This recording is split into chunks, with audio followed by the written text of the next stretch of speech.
इस बात को अपना सौभाग्य मानेंगे कि हमारे दौर के जननायक कर्पूरी ठाकुर की शताब्दी के लिए कॉन्स्टिट्यूशन क्लब में जो सम्मेलन हुआ उसके हम लोग साक्षी बने।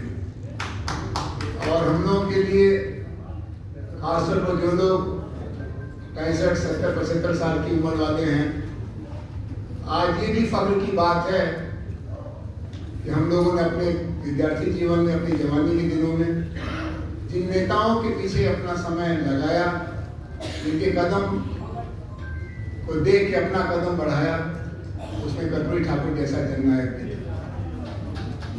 अभी जब कहा जा रहा था तो मुझे लगा कि आज मुझे नहीं, मैं 24 जनवरी को जब रामनाथ जी कार्यक्रम करेंगे पटने में या गांव पर, तो उसमें अपनी बात पूरी रखूंगा।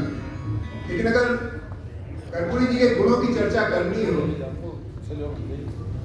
उनकी समस्याओं की चर्चा, तो भाई शिवानंद जी ने अपने भतीजे के धन को पूरा किया जो रामनाथ जी ने नहीं किया। और ये बहुत कठोर तपस्या थी, बहुत निर्ममता का संबंध था। अपनी संतति, अपना जिम्मा, लेकिन दूसरों की जिम्मेदारी को देखते हुए अपनों को पीछे रखना, ये पता नहीं कहाँ से आया था, शायद गांधी से आया था। गांधी ने अपने लड़के को पढ़ने के लिए नहीं भेजा, उसमें बाकी हो गए हरिलाल गांधी। या शिवानंद तिवारी और रामानंद तिवारी का झगड़ा जयप्रकाश जी के निपटा भी नहीं निपटा। रामनाथ ठाकुर को तो हम लोग पहचानते भी नहीं थे, हम लोग उनके घर जाते थे। कर्पूरी ठाकुर जी जितना स्नेह सम्मान सत्याग्रही नौजवानों को देते थे, उतना अपने बच्चों को नहीं देते थे। और उसे फिर एक मिसाल बनी, एक रास्ता बना है हमें कि उसका सबसे ज्यादा ताप, पीड़ा उनकी धर्मपत्नी को, उनके बच्चों को झेलनी पड़ी।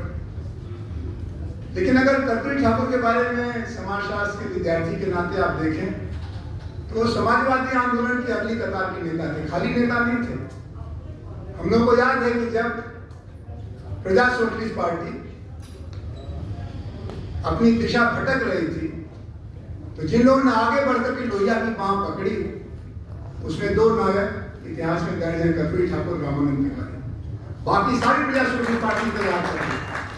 ऐसे ही जब समाजवादी लोग इस सम्मेलन का, उस सम्मेलन का प्रस्ताव बार बार बांध रहे थे, लोहिया मर चुके थे, तो जिस नेता ने सबसे पहले चौधरी चरण सिंह के बढ़ रहे कद को पहचाना, उत्तर प्रदेश का कोई नेता नहीं था, महाराष्ट्र का कोई नेता नहीं था, कर्पूरी ठाकुर पटना से आए और उन्होंने राजनारायण जी से लखनऊ में कहा कि ये भरतपुर सम्मेलन का प्रस्ताव नेताजी ठीक से कपड़े में बांध के रख लीजिए, अभी ये काम नहीं आएगा, अभी दौर बदल रहा है, जमीन बदल रही है, राजनीति बदल रही है, चौधरी चरण सिंह को किसी तरह से मना लीजिए।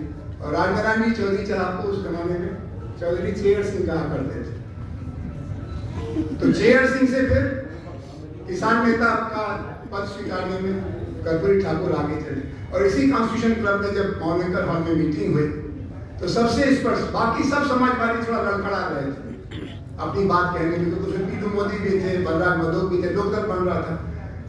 कर्पूरी ठाकुर ने सबसे स्पष्ट बातें रखी जो हम लोगों को तब नहीं समझ में आई, अब समझ में आता है कि वो बन रहे इतिहास को समझ रहे थे। ऐसे ही मैं पूरी जिम्मेदारी से कहना चाहता हूँ कि बिहार आंदोलन में अगली कतार के जिन नायकों का नाम आप लिखेंगे, अटल बिहारी वाजपेयी नहीं थे और लोग नहीं थे, उसमें कर्पूरी ठाकुर उन 6 विधायकों में से थे और सबसे बड़े नेता थे जिन्होंने विद्यार्थी आंदोलन जयप्रकाश के आह्वान पर विधायकी छोड़ दिया। उसमें सत्यानंद सिंह थे, राजेंद्र ठाकुर थे, रामविलास पासवान थे, धनीलाल मंडल थे, कर्पूरी ठाकुर थे। इनमें सबसे बड़ा कर्पूरी ठाकुर। तो कर्पूरी ठाकुर को मैं अगर एक वाक्य में कहना और पुराणों की भाषा में, तो समाजवादी आंदोलन का महावीर अर्जुन मानता हूं, जो चिड़िया की आंख देखते थे, वो पहाड़ तोड़ने में यकीन नहीं करते थे, कैसे स्ट्रैटेजिकली हम कदम उठाएं। और इसीलिए इन्होंने जयप्रकाश जब अपने गांव लौटे, यानी आंदोलन की छांव में आए, इन लड़कों की मदद से यहाँ संतोष बैठे हुए हैं, तो जिस नेता ने बिना शर्त उनका पूरा समर्थन किया, सहयोग किया, जिस पर पूरा भरोसा कर्पूरी जी पर करते थे जयप्रकाश जी, तो वो इतिहास में दर्ज है। और आखिरी बात ये कि समाजवादियों के अंदर विरोध को भी समाजवादियों के बीच में कर्पूरी जी खूब पहचानते थे। मेरा दुर्भाग्य था कि मैं एक ऐसे चुनाव में हिस्सा लेने गया, सौभाग्य था कि मैं ऐसे चुनाव में हिस्सा लेने गया जिसमें राजनाथ जी, इंदिरा गांधी लड़ रहे थे, राजनाथ जी हार गए 71 रायबरेली। लेकिन 2 साल बाद एक ऐसे चुनाव में भी हिस्सा लेने लगा जहां समाजवादियों के राम और लक्ष्मण राजदरान और मधुली में आपस में लड़ रहे थे और हम लोग इधर से प्रचार कर रहे थे, कुछ उधर से प्रचार कर रहे थे। और उस चुनाव के हार के बाद जो जहर निकला समाजवादियों के बीच में से, उसका समापन बिहार आंदोलन के रूप में हुआ, समाजवादी आंदोलन। तो मैं आग्रह करूंगा रामनाथ भाई से कि जैसे वो आपके पिता का जो कर्तव्य था उन्होंने पूरा नहीं किया, वैसे पुत्र होने के नाते आप सबको हिम्मत पड़िए, जबरदस्त तरीके से जगह जगह कर्पूरी ठाकुर की शताब्दी कार्यक्रम होना चाहिए। बिहार में नहीं होगा तो कहाँ होगा? और जब आप कर्पूरी ठाकुर को याद करेंगे तो आज कैसा नेता चाहिए उसका भी समाधान मिल जाएगा। बहुत धन्यवाद।